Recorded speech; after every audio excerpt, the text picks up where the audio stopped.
Hey guys, welcome to DHR. Hi! This is our episode on Rupaul's Drag Race Season 9, Episode 5. And I'm Dom. I'm Alex. And we're just here to, spill some tea and talk Spill about our some favorite tea, thing. throw a little bit of shade. We had a very interesting Episode 5. We got the return of one of our favorite things that we've been begging for, asking for, pleading for. What do we get, Alex? Mini challenges! DHR, here's what you've been asking for all season. Let there be a mini challenge. Here's the thing. And also, we had the return of the pit crew. Yes! Oh my god. Mama Ru is my true north. I know that she's my compass. However, we had some pit crew members, some that we were familiar with and some that we were not. You're familiar with. I was going to say, maybe I drank too much. That black dude, the one with not the teeth, but the other one. Well, that's Jason. We said some, which implies more than one. Oh, pardon me. We had one pit crew member that we were very familiar with, one new pit crew member who I was very happy to see, and another pit crew member who I was like, baby. And I can focus on the eyes and the body if you're shirtless and not the teeth. That's all I'm going to say because that's rude. We had the selfie stick challenge, which I think was subtly somehow an innuendo. To me, a lot of the photos that were taken during the selfie challenge weren't that fantastic. Alexis Michelle wins the challenge, which I'm very excited about because I have been holding the candle for Alexis Michelle. And I get it. All season. I get it. So basically, Alexis Michelle gets to choose all of the queens who take the roles in Kardashian the musical! Dominique has a history of appreciating and watching the Kardashians. I don't. So I walked into this episode going, why is there a Kardashian challenge? I do not cast aspersions on any people who appreciate the Kardashians. I just look at it and say, I don't understand why they're famous. They talk a lot, and apparently they're pretty, and that's fine, but... Apparently they're pretty is just shady. Alexis Michelle gets to choose which queens get to be which queens... Which role during the main challenge, which is basic. Some of her choices seemed to be particularly spot on, which we'll get. Were some of the choices that she made early on, like Kim Kardashian being played as Cynthia Lee Fontaine. Kim Kardashian definitely is the one who catapulted their family into true fame and by having a sex tape. By having a sex tape with Brandy's little brother Ray J. Which is why I don't care about the Kardashians. Totally fine. Let's talk about the girls who got to play Kardashians because here's the thing: if you were cast as any of the true three, the triad, you are Kim. If you are Courtney, who I think Chloe's probably a little more famous than Courtney, but people like Courtney more. Or I like Courtney more, it doesn't matter. Or Chloe, you had a part where you could be just as big and as extra and as much of a character as you wanted to. Spotlight, you had the main highlight your whole entire face. Exactly. Because the thing is, the Kardashians have made their brand, have made their money as being big and ridiculous and ostentatious and shameless, honestly. Right, in the main challenge, we have Nina Benina Brown a little bit salty about being given any part other than Black China, which there were 3 black girls. I'm assuming Black China is black. Black China is obviously black with a very beautiful face. Also had, what was it, Cynthia Lee Fontaine given the part as Kim Kardashian, which I did not quite get. Disrespectful, mainline, hater on the front lines, ridiculous shade. So basically, the main Kardashians are effectively Nina Benina Brown, Cynthia Lee Fontaine, and Aja. And it's like Aja's Courtney. Honestly, you could have switched Cynthia with Aja and gotten a better result. So basically, Nina Benina Brown kind of clashes. Shea Coulee kind of shows some prominence for doing what she does best, which is be her goddamn self and slay. Her name should be Slay Coulee. Slay Coulee. Shea Slay Coulee. That's kind of what we should call her for the rest of the season. So basically, we have Eureka, who kind of goes in and out of being kind of like, I'm going to make comments to be funny, to I'm going to be comments to throw shade. And she goes and apologizes for her comments from last week to Sasha Velour and Valentina. That's what I find so fascinating about this season is because they make the queens, even the ones that I think they kind of edit in a way that we're not supposed to love, and make us realize they are people. Humans. They are human freaking beings. Shit, who say things. Who do shit. Who realize, hey, I've said something that might be construed as less or more than what I intended. Or hateful. Let me go ahead and check myself and check my ego at the door and be a little bit more humble. And I loved that. And that kind of like opened the door for what I'm referring to as, or what it's being referred to as, RuPaul's Best Friend Race. Or, if you're a shady ass queen, RuPaul's Group Therapy Race. Or RuPaul's School for Girls. Oh my God, no, seriously, like them just being really open about the comment that was made was about anorexia. Anorexia, which opened the door. Yes. Multiple disorders in terms of eating. Yes, Sasha Velour mentioned being anorexic. Valentina kind of like inadvertently admitted her mother that she would eat. She doesn't give it a name. And then, what was it? Shea Coulee comes over and talks about having bulimia. Here's the thing about this season of Drag Race. I don't know if it's a push for like another Emmy.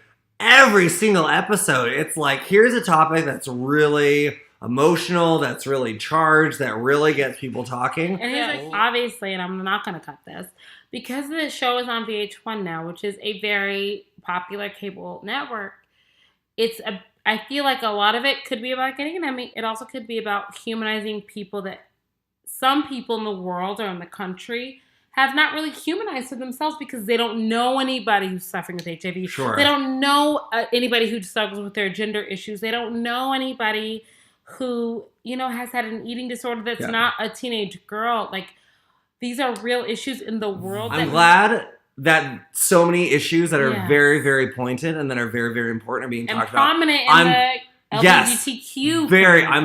I'm very, very happy that they're talking about these very, very, not only like hot topic, but also very important issues. It's very important that we start these dialogues about eating disorders, about HIV, because it's so easy to dismiss them. It's also very easy to just say, well, it doesn't affect me, so it's not that important. And the answer is no, it's still important because it affects thousands, if not hundreds of thousands, if not millions of people.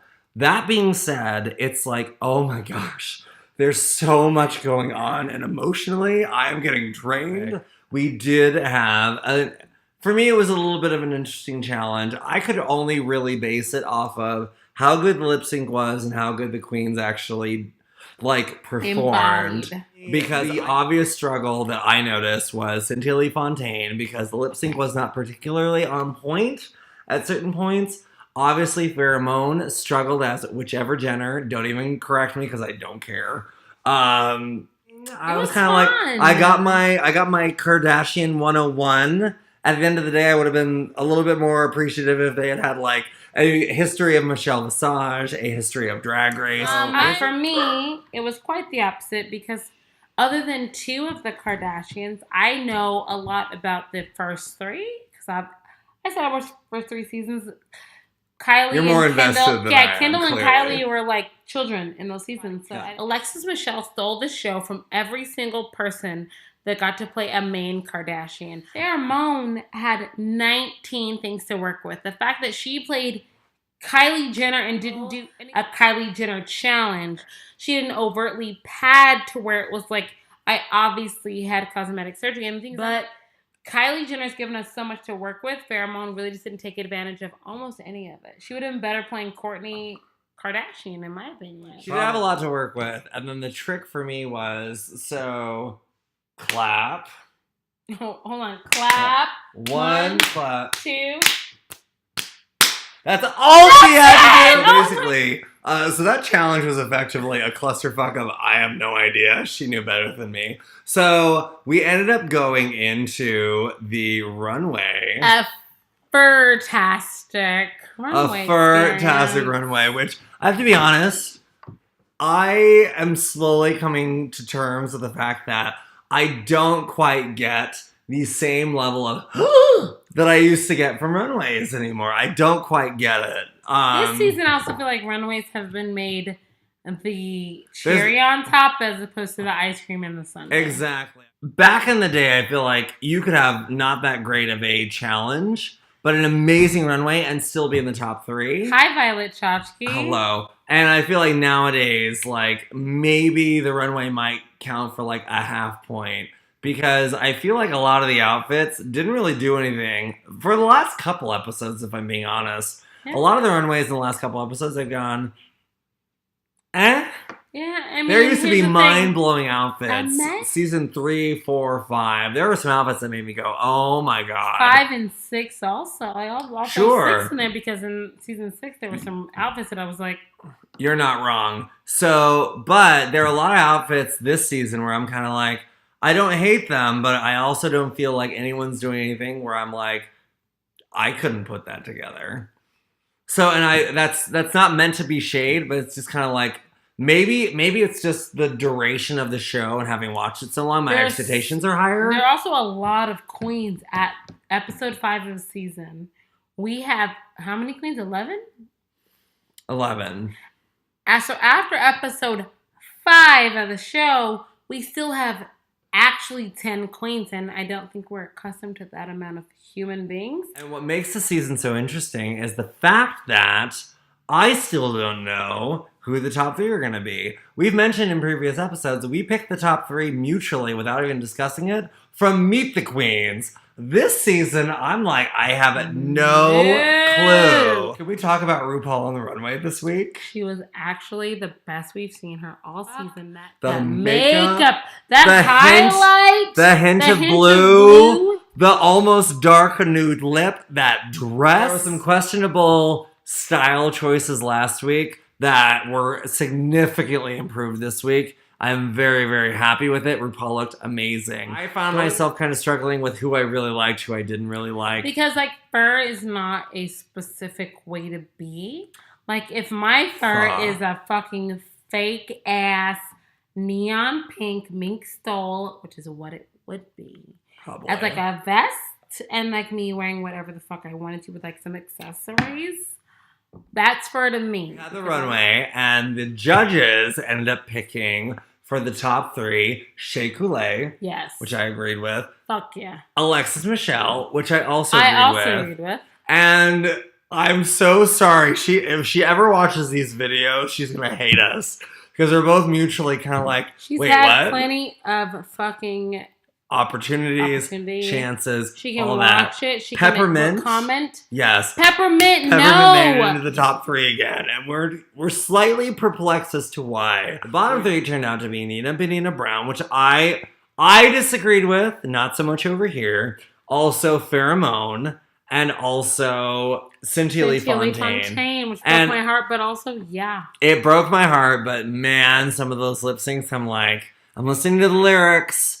I'm looking at your mouth, and there is nothing involving synchronicity in there. How she compensates for not knowing the words is being bigger, and in an instance where you're actually reciting lines, like what I did to get famous as a vis-a-vis Kim Kardashian, you fucked up because being bigger doesn't make you more right.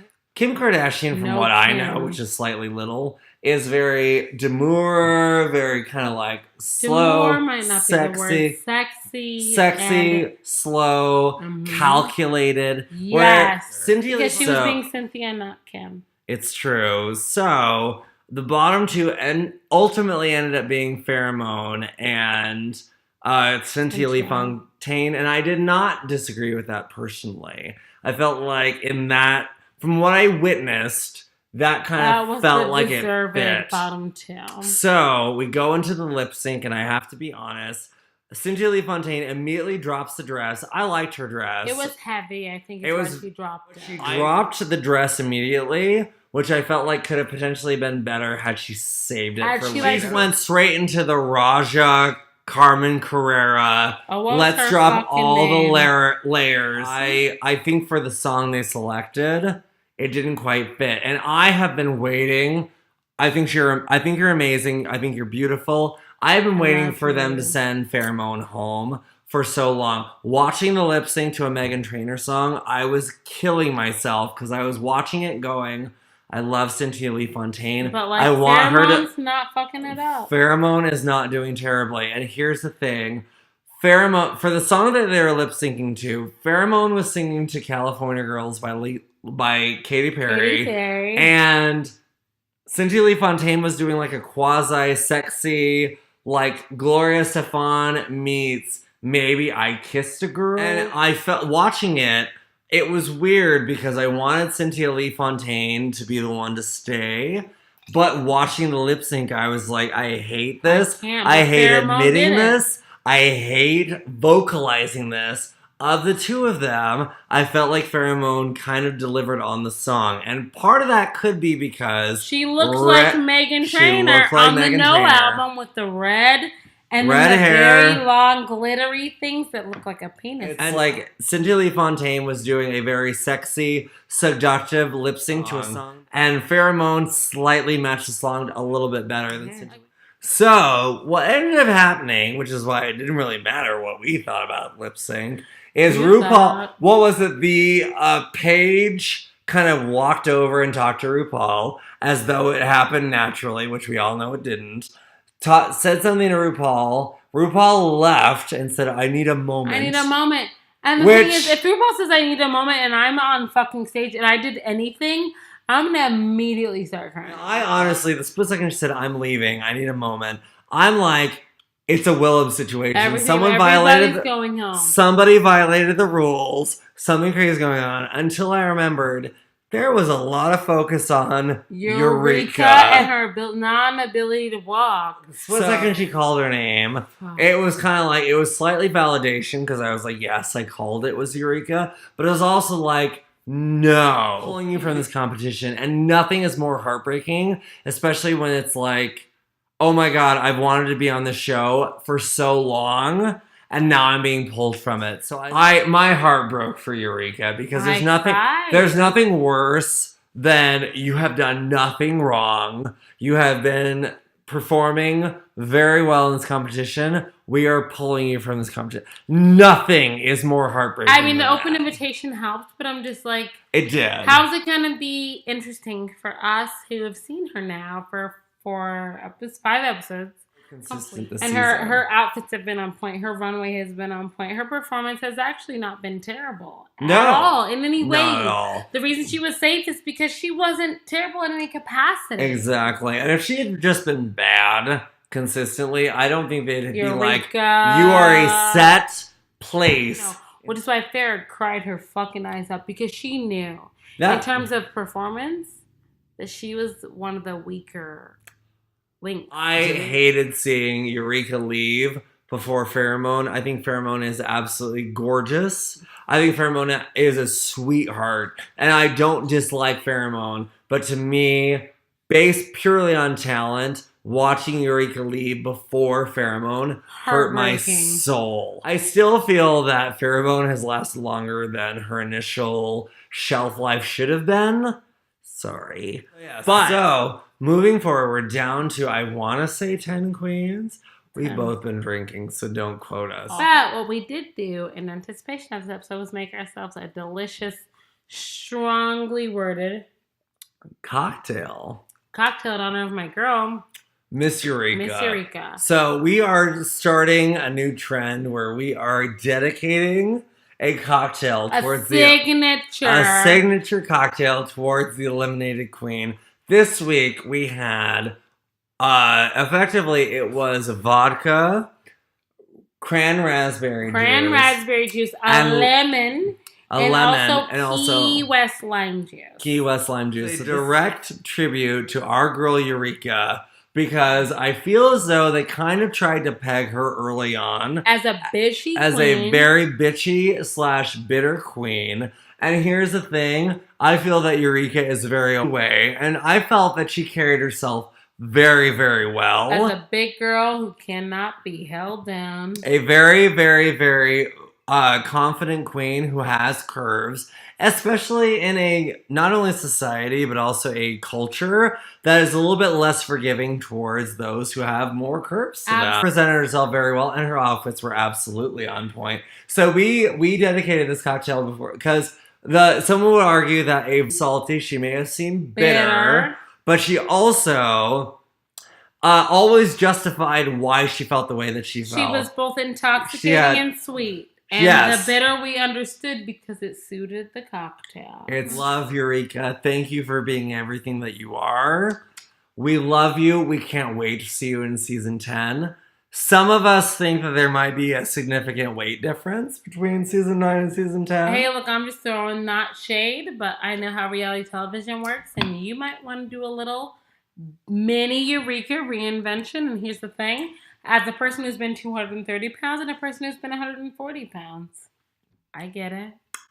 So I'm excited to see the return of Eureka. I am also very, very excited to see how the rest of the season played out. Is it going to be, now that Eureka's gone, who is Trinity's main competition going to be? Valentina. Is Sasha and Shea Coulee's relationship going to be purely friendly, or is it going to be... Is it going to turn into shade? Is it going to turn into... We have a whole season. We also have who's going to be the dark horse, who's going to be the Jocelyn Fox. There's so many unanswered questions that we are so excited to dissect, to offer shade, tea, opinions on. We cannot wait. We appreciate you guys so much for sticking with us. Honestly, thank you for watching, and I promise next week we'll make another signature cocktail, which I have to contribute to, and I'm not looking forward to it. Please comment, please subscribe. If you agree with what we're saying, yes. If you agree with what we're saying, please let us know. If you disagree with what we're saying, we want even more for you to let us know. And for all of you guys that are going to DragCon, fucking seek us out. We're making our custom t-shirts based on our favorite queen quotes. Our queen quotes. And I want to see yours or your cosplay or your drag or your whatever. We want to see everything. Please come and see us. Please do not feel shy to come and talk to us. We love opinions. We love... Don't care if it's... Drag is subjective. It doesn't matter. It does not matter. So thank you so much for sticking with us. We love you guys. Love you. Talk to you soon. Until next time, I'm Alex. And I'm Dom. Thank you so much for watching DHR. Please follow us on Twitter, DHR Domo and DHR_Alex. Love you. Bye, guys.